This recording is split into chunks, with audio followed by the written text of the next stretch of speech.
From the opening, you were in the lead, then added a tricky tactic. Talk about dominating.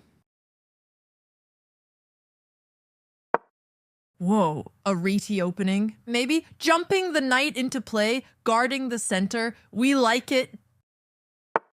Black fights for the center, but advancing the F. Developing that knight and eyeing the center. Smart. Your better option was to reveal an attack on the pawn. Your opponent put a pawn in the center and now you have less space. That pawn was just sitting there. Nice grab. This prepares a safe kingside castle for your king. You get a chance to win a bishop through a discovered attack.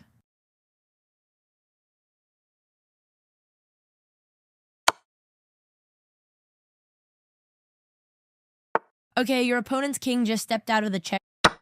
Nice one, you grabbed that free bishop. Your opponent is bringing their queen out early.